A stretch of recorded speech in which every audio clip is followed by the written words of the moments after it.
Je suis Christelle Célis et ici, j'ai à cœur de t'offrir un espace de messages et de canalisation à travers ce podcast. Pas de développement personnel pour se donner bonne conscience, pas de dogme ou de cadre rigide, pas de spiritualité à la mode. Tu es au bon endroit si tu veux t'incarner pleinement, libre, en connexion avec ton âme et le divin et honorer ta puissance ainsi que le vivant. Je t'inviterai toujours à révéler ta propre vérité et ton unicité. Alors ensemble, découvrons les énergies qui t'entourent et les messages de ton âme. Installe-toi confortablement et que l'épisode commence. Bonjour à tous, je suis Christelle Célis et je suis très heureuse de te retrouver pour cet épisode de podcast. Car aujourd'hui, j'avais envie de te parler de ce qui est possible.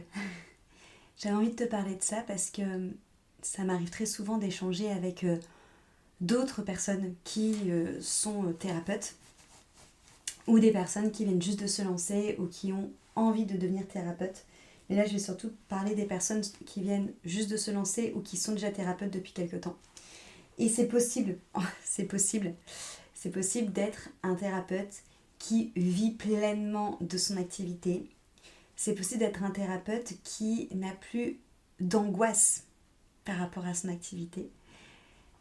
C'est possible d'être un thérapeute qui se sent totalement conduit par Dieu, par la vie. T'appelles ça comme tu veux. Moi, j'appelle ça Dieu. Qui se sont totalement conduits par Dieu dans son activité, dans ses prises de décision, dans ses soins. Et c'est possible aussi d'être un thérapeute qui a totalement confiance justement en ses soins et en ses canalisations. Et quand je vous parle d'avoir totalement confiance, parce qu'elle est là la nuance, c'est que souvent, les thérapeutes que je vois, ils ont confiance en leurs soins, ils ont confiance en leur accompagnement, ils ont confiance en ce qu'ils proposent parce qu'ils maîtrisent l'outil, parce qu'ils connaissent l'outil. Parce qu'en fait, ils n'ont pas confiance en eux, mais ils ont confiance en ce quoi ils utilisent pour faire leurs soins. On en a déjà parlé, c'est absolument pas là, moi, où je veux t'emmener. Parce que pour moi, si justement tu décides d'être prêt à être ce thérapeute qui a confiance en la vie, en le fait qu'il pourra gagner son argent, gagner son salaire, j'ai envie de dire régulièrement, de manière très régulière de son activité. Et si aussi tu veux être ce thérapeute qui a totalement confiance en Dieu et en la vie sur ce que on lui amène, ça ne va pas sortir d'un outil. C'est totalement possible. Tu peux être cette personne. J'ai envie de dire, tu peux être cette personne qui va vivre sa foi au quotidien. Et pas seulement quand elle se connecte aux énergies ou quand elle médite ou quand elle prie, mais à chaque moment de création, quand tu vis, mais aussi quand tu crées, quand tu proposes des choses pour ton entreprise et au travers ton entreprise.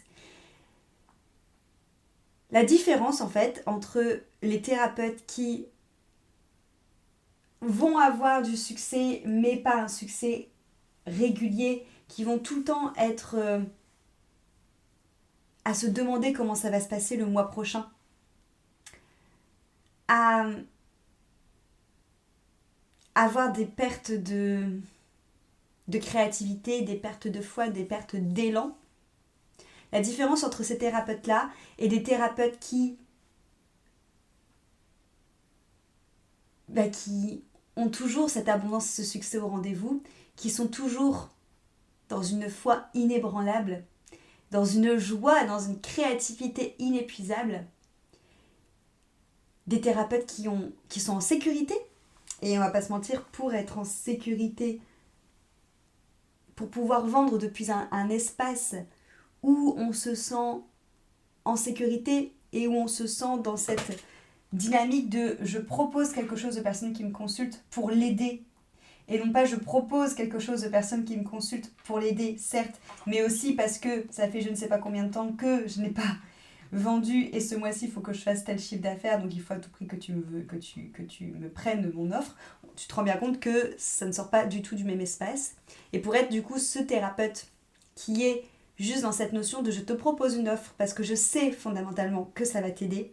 Je sais fondamentalement que ce que j'ai à te proposer, c'est des clés qui changeront ta vie. Il faut avoir une sécurité et cette sécurité intérieure, c'est aussi dans le monde où on vit une sécurité financière. Et pour être ce thérapeute qui se sent en sécurité, il faut avoir justement cet élan créatif, cette foi à l'intérieur de nous qui est inébranlable. Et ça, c'est aussi une très grosse différence entre les thérapeutes lambda qui est toujours en train de se demander qu'est-ce qui va se passer le mois prochain et qui va essayer de vendre depuis l'espace du manque et de potentiellement depuis l'espace d'une pression, et entre le thérapeute qui connaît la source de là où sa médecine émane et qui sait à quoi il est connecté, à plus grand, et qui va vendre depuis un espace où justement il est le prolongement de Dieu et de la vie. C'est là le shift en fait. Le shift de votre activité en tant que thérapeute, elle est là. Et j'ai beaucoup de thérapeutes que je connais qui sont en mode oui, mais Christelle, moi j'ai appris un outil qui fonctionne bien, j'ai foi en mon travail, je vois les changements, mais en dehors de cet outil, je ne sais pas faire autrement. Et là, pour moi, c'est hyper dangereux parce que en tant que thérapeute, généralement, ce qu'on veut aspirer aux personnes qui viennent nous voir, c'est à la fois la paix à l'intérieur, mais aussi surtout le fait de reconnecter à leur puissance, de reconnecter à leur authenticité, de reconnecter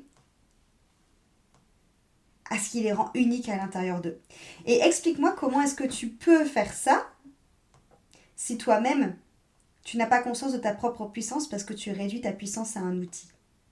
Si toi-même, tu n'as pas confiance à ton authenticité et à ton unicité, si tu mets toute ta réussite et tout le pouvoir transformateur de tes soins dans les mains d'un outil que tu as appris. C'est pas possible. Ça va marcher un temps, peut-être que ça va pas marcher du tout, mais ça va pas marcher tout le temps parce qu'il y aura une dissonance au niveau fréquentiel entre ce que tu racontes et ce que tu vis et ce que tu expérimentes. Et c'est là où ça va créer entre guillemets un creux de vague et on sait que là on va rentrer du coup dans une sorte de serpent qui se mord la queue parce que du coup ton activité va ralentir de plus en plus et là du coup tu vas vouloir vendre et proposer tes services depuis l'espace d'alerte, d'urgence, de manque plutôt que depuis l'espace de foi, de canal et de proposition parce que fondamentalement tout ce que l'on propose quand on fait ces métiers-là, c'est dans le but d'accompagner les gens et de les aider. Vraiment, c'est dans le but de pouvoir leur apporter que du mieux.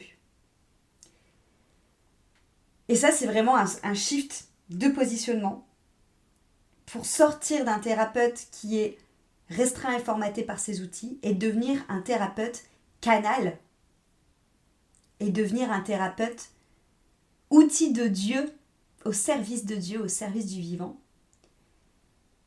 Devenir un thérapeute canal de cette intelligence, de cette médecine, de cette transformation beaucoup plus haute que nous, mais qui passe cependant à travers nous.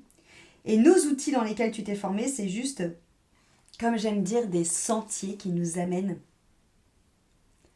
à toucher au plus juste la personne qui nous consulte. Je vous ai déjà donné plein d'idées, mais par exemple, les outils, ils vont juste te servir si une personne en face de toi et passe beaucoup par le corps, plutôt lui faire passer la médecine que tu canalises par la transe, par le mouvement, par le yoga, par la respiration, peu importe. Si c'est une personne qui a besoin que son mental comprenne, on va plus passer par du coaching, par les mots, par la PNL.